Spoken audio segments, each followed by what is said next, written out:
You're listening to Win-Win, an entrepreneurial community with your host, Ben Wolf.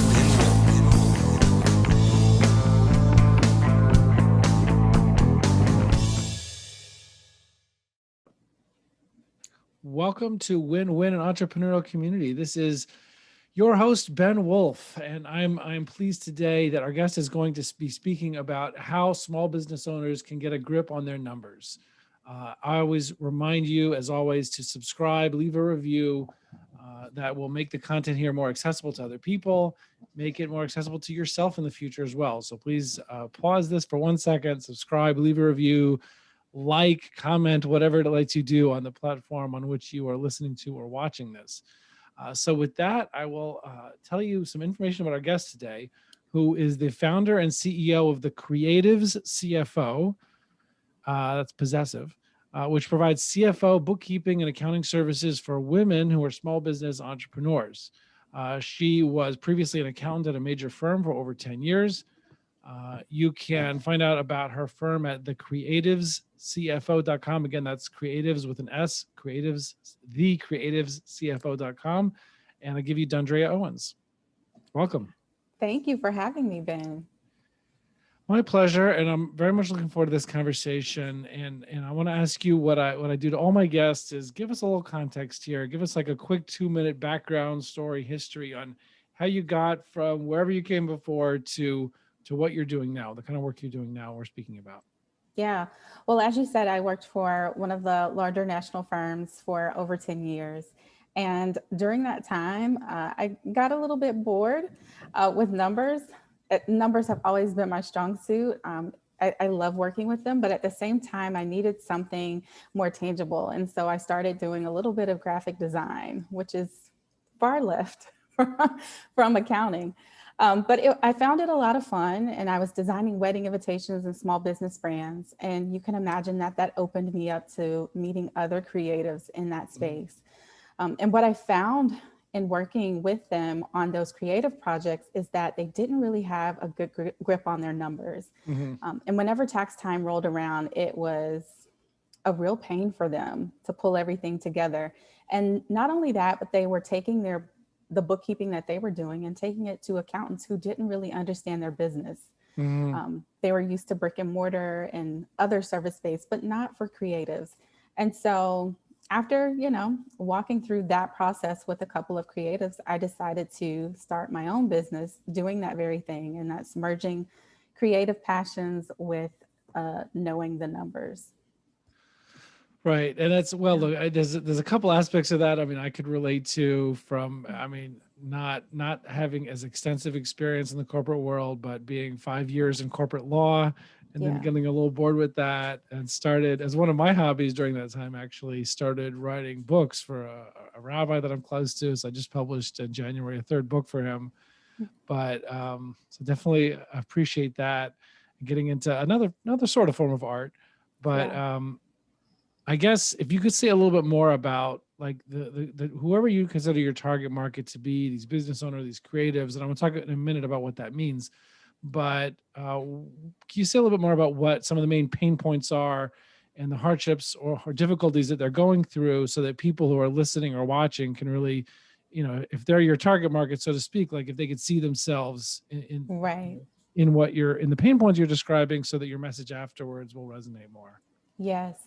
So with creatives, it's not just your graphic designers, photographers, people who do things, make and create things with their hands. It can also include coaches, other consultants who support those coaches, or community builders. It's really evolved to include lots of people in the online space, but who cater to that audience that is concerned about the way things look, or who want to give an experience in whatever their program looks like, whether that's a course. Community builder, are you talking about like influencers or people like Frank who introduced us? Those Both of them, because if you think about it, that huge audience is just as much of a community as one that's informative, like let's say a Rising Tide Society. I've worked with influencers who have over 50,000 followers, and those people are just as much of a community and really caring about what's going on. And because a lot of them do branch off and become coaches and have Facebook groups and really try and involve their people, into what they're doing and create, like I said, those experiences, they fall into the realm of creatives as well. Okay.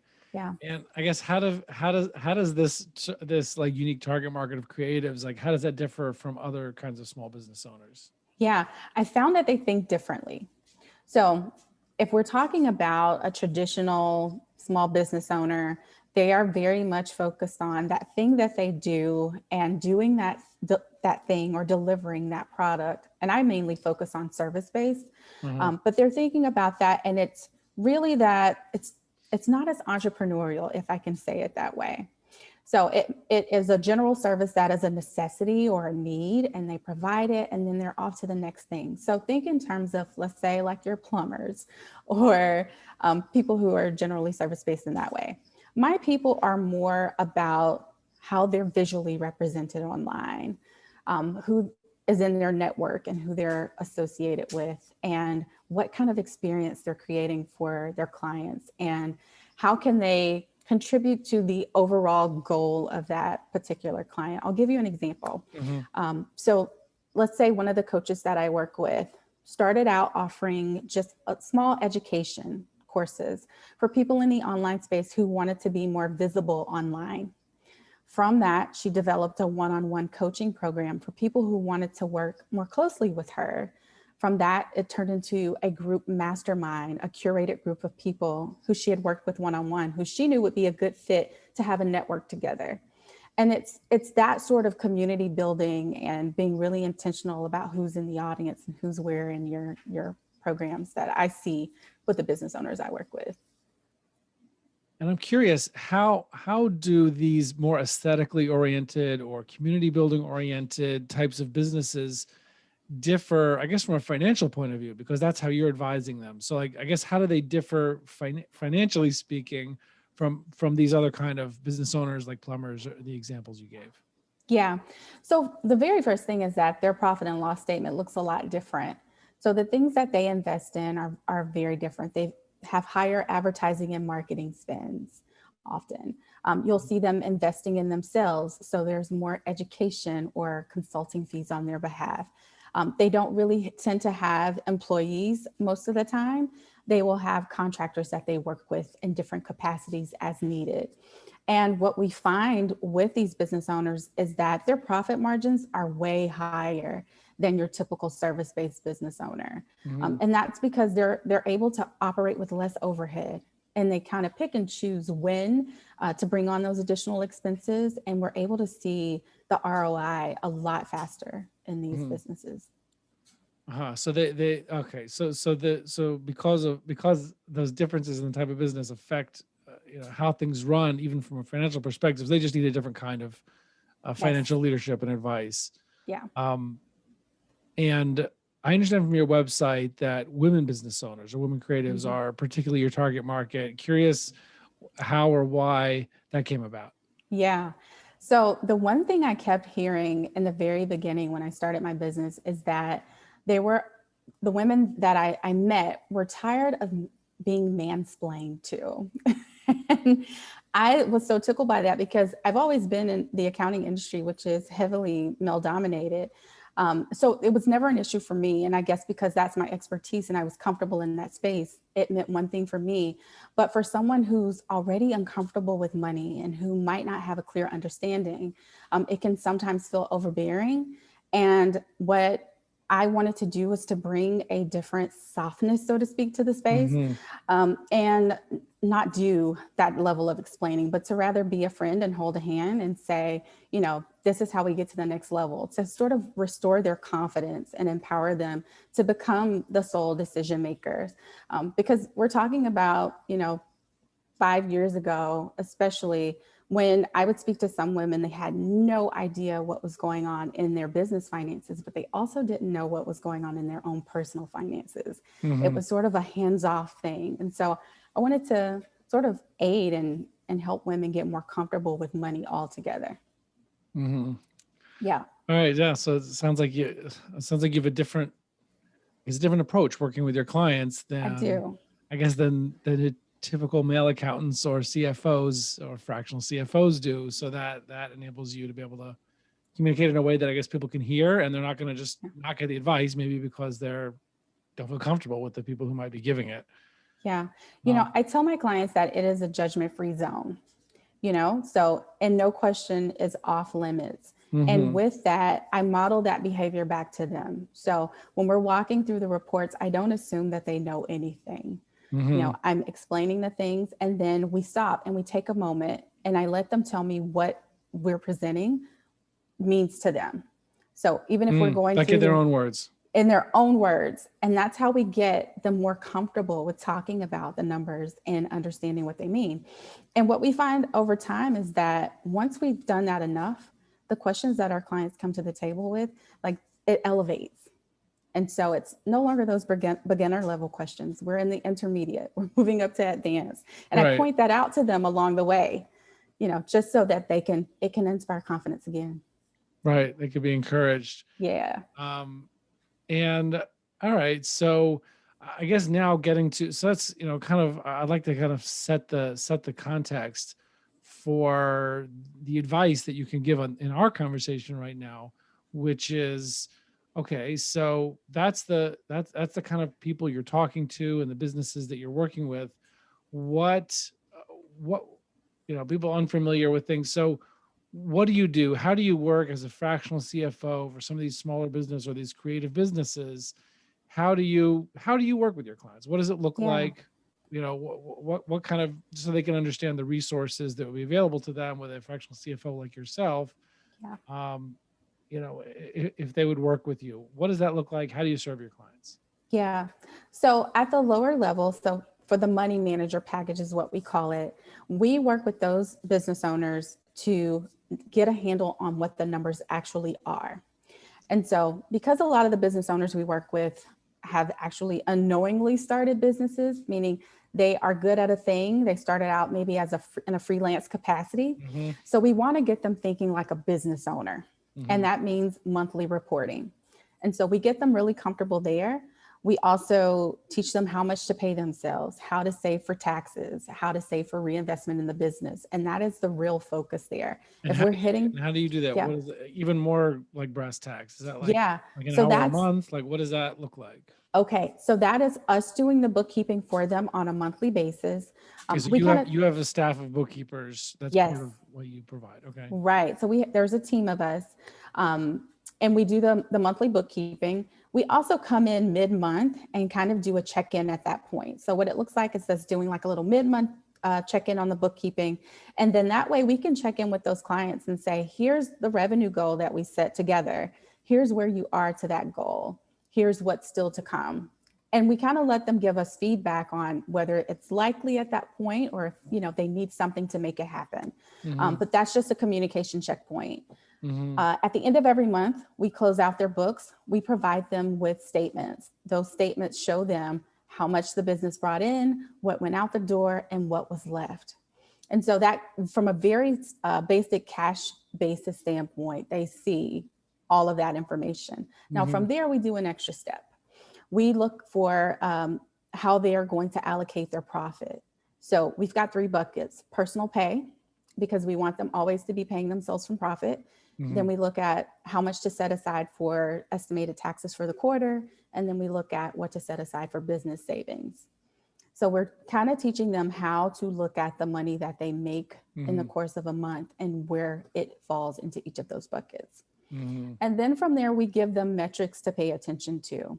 And at that level, the core metrics are revenue, because you must be making money, and then profit margin, because we want you to keep more than you spend.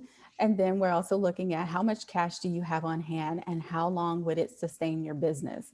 And that key metric was everything as we've been going through the pandemic over the past year, is knowing that that healthy number that they had going into that was able to sustain them through a pandemic. And what do you tell them or teach people is the right amount, I guess, of your monthly, I guess, how many months of your monthly expenses, should you try to have set aside? Or I don't know how you, assuming that's how you look at it. That is exactly how we look at it. Yeah. So what do you tell people? I tell people 1 to 3 months at this stage. So we start out with the first benchmark of 1, because I like to do baby steps. Right. We've got to get to the at least one at first. Right. If you tell me 3 months, it just seems so out of reach. Exactly. Right. And you're forever trying to get to that goal, but we'll start out at 1 month. And then from there, we move to 2, then we move to 3. And the only time that number, changes that at any point is if your expenses are, drastically low and we see we're over accrued, then it might be just additional funds that you have to reinvest. But we're Right. really flexible on that. But 1 to 3 months is ideal at this stage. Mm-hmm. Yeah. And you mentioned that's the lower level. What other level do you have? We also have the virtual CFO, and that is where I function most like a CFO. In that space, we are doing weekly bookkeeping. We send weekly flash reports that have all the key metrics that business owner and I have sat down and thought were most important for their goals. We also have a monthly call, and it's an hour-long call. And we're talking through those reports. Something happened to my screen there. Okay. I think you're reacting to that. Anyway. Yeah, it's okay. But we also have a monthly call, and it's an hour-long call where we're talking through the report. We're talking through what we anticipated was going to happen for that month versus what actually happened. Mm-hmm. We're talking about future needs, forecasting out about 3 months at a time. And it's just a lot more interaction in between. And for that one, sometimes it spills over into the personal, because one thing about these business owners is that they are in business to support their lifestyle.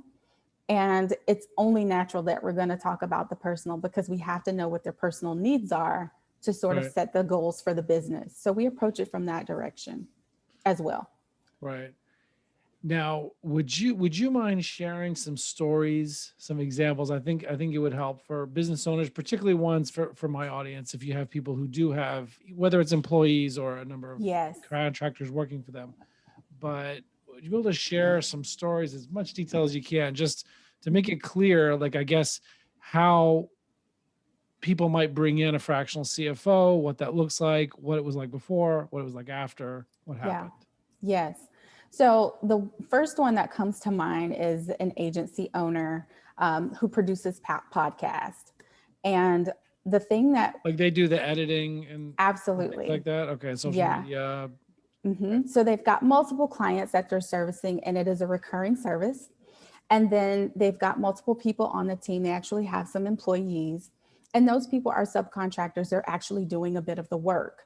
And this is where I see the CFO role being super helpful, because not only are they managing the actual operations of their business, they are also managing that process getting done. And there's a cost associated with that. And that cost can determine the price of the service. And that's where a CFO can really help. Because if it costs you to pay other podcast editors, a copywriter, anything that you might offer in that package, you've got to know what those costs are to be able to properly price that service for profitability. Right. So that's one of the places the CFO comes in. The other is, after you've done that and you've got your cost of services figured out, you know the pricing of your offer. Now let's look at the operations of the business. Who's essential to running that business? How are you marketing your services? Paying attention to, are you running ads, or is it all by word of mouth? Well, how can we capitalize on that, and keep costs low at the same time? So it's looking at all of the expenses, what produces an ROI, and that ROI can be money or it can be time.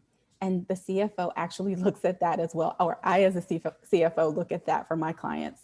Because you figure out in their investment, you figure out what the time they're putting in, you put like a dollar amount to that? Yes, we do. Mm-hmm. So we go through, with that? So I'm, like I said, I'm a numbers person, and I actually look at this for myself. I come from the billable hour world, right? Where every 0.1 was taxed. So yep, we did that.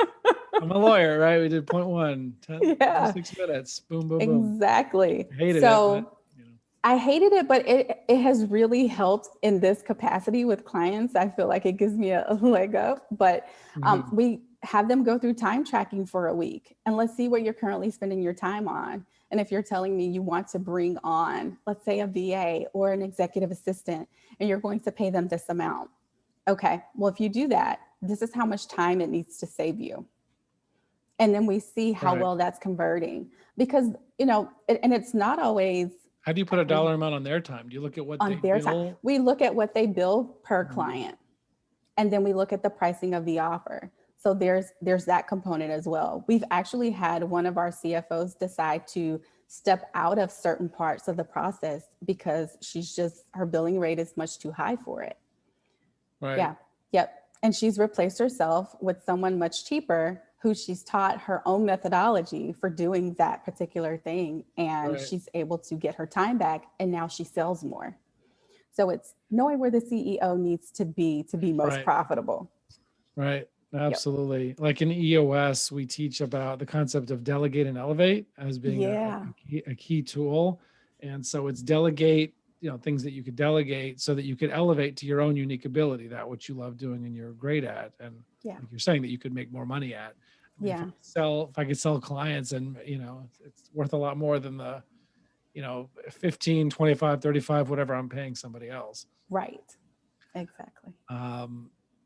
That's great. And so what happened with the podcast business? What results were you able to come from to get for them? I guess the work you did with them. So one of the very first things is having that business owner look at the pricing structure, and it was all wrong.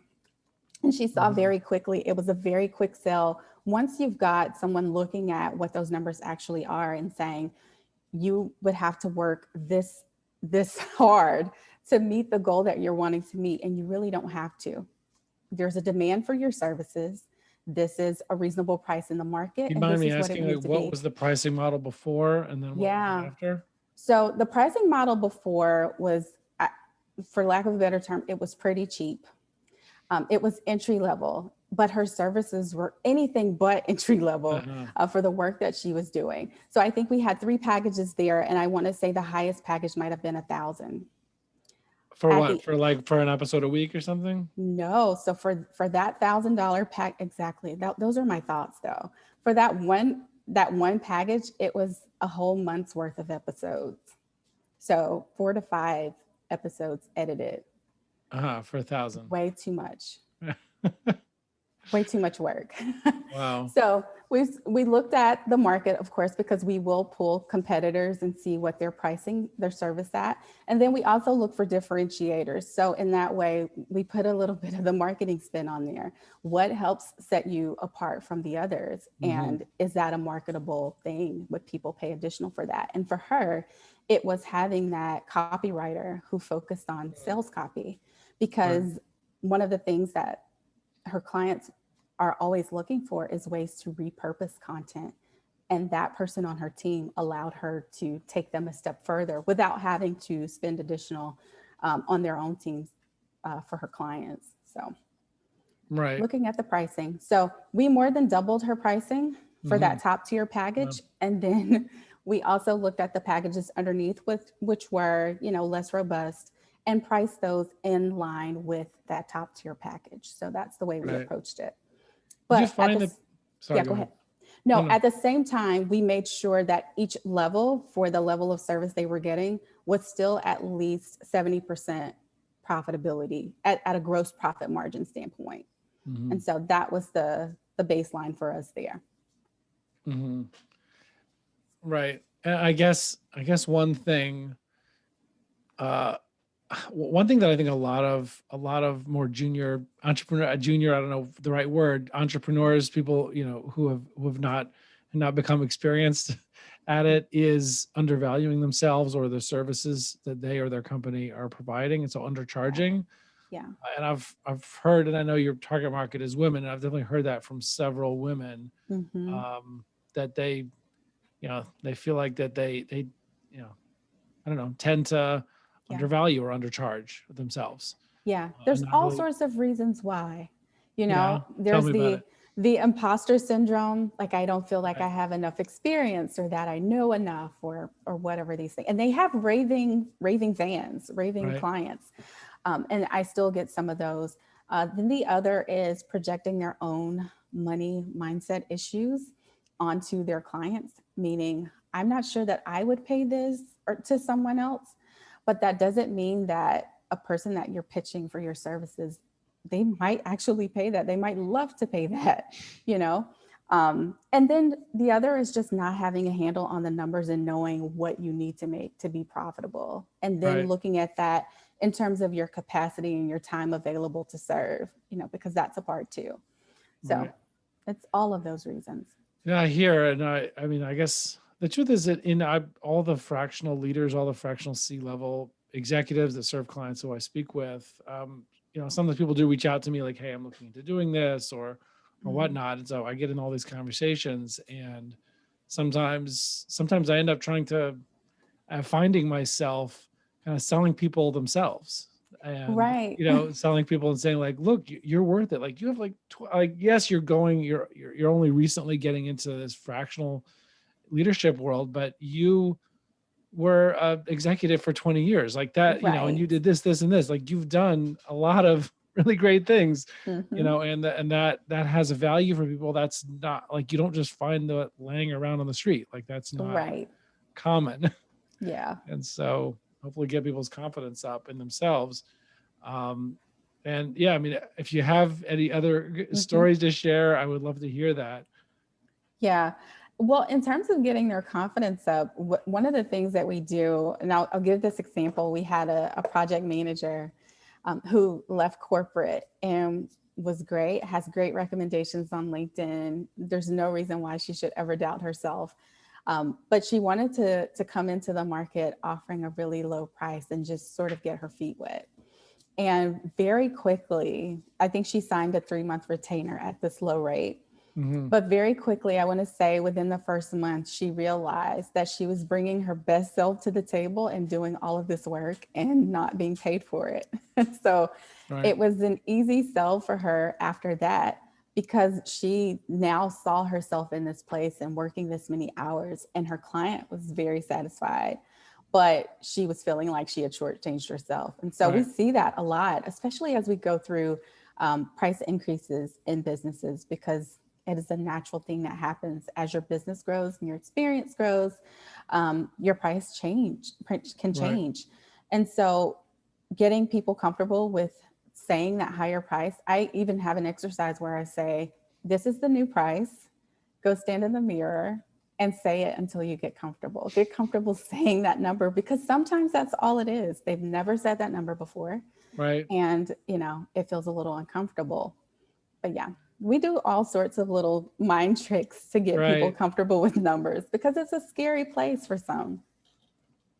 It is. It is scary, and I've noticed, and sometimes you have to be willing to stand up for it a little bit. Like they might fight you once on it. It doesn't, Okay. and so you have to be willing. And I guess it does require a certain amount of bravery. You have to be willing to walk away. Like you say, Yeah. okay, I totally understand. I'll help Yeah. you. Recommend you somebody else. Within your price range, who could help. You have to be Mhm. willing to say that. And I guess Right. if you are, very often they'll still pay it, but you have to be willing. Sometimes they'll like at least challenge you once just to see if they can. And Yeah. Yeah. So we have this motto over here that whatever the price is what it is. We don't change it. And with that, we also are protecting the scope of the work that our clients do for their clients. So when we're setting these pricing structures, we're also looking at what's included. And like I said, we're pricing the highest tier offer and then making sure that the others are in alignment and with their core audience. And so we try to tell them, when you change the price, the services have to change. Are you willing to change the services? Well, then don't change the price. And we found that our clients are really stuck on getting their clients that result, and they don't want to change the services because right. it will change the result for them. How did you had that client you mentioned a minute ago who Mhm. was charging this very, very low retainer? Yeah. How did you even get in the door with her? Meaning, how was she Yeah. willing to value herself enough to say, I'm going to hire a fractional CFO, Yeah. like Yeah. so that you're even having a conversation with her? Obviously, she has to value herself enough to Yeah. realize she needs that expertise and will be willing to invest in herself and her business. So, Right. how did that happen? Referral. Uh-huh. It's a huge source for us. We work with one business owner who has a network of other business owners that they work with, and they talk about us. They talk about the experience that they've had and what they've been able to do in their business as a result of that. And so we get people who want those similar results for themselves, and they believe that we can get it for them. And I'll say 90% of the cases we do. And in those that we don't, we know exactly who to refer them to, like what services they actually need. Right. Yeah. Right. Yeah, that's awesome. And look, again, people can reach out to Dondrea Owens at thecreativescfo.com. That's thecreativescfo.com. You can get in touch with her. You can get in touch with, of course, you can take the lessons here, reach out to any fractional CFO. You can go to my website, which is launching fractionalleadership.io. Subscribe to my email list, and keep it up to date on fractional leadership news and information, and also be able to find fractional leaders of all types in that way. But again, you could reach out to Dondrea Owens at thecreativescfo.com, and just super appreciate you coming on and joining and sharing information about what you do and how you help people. Awesome. Thank you for having me. It's been a blast.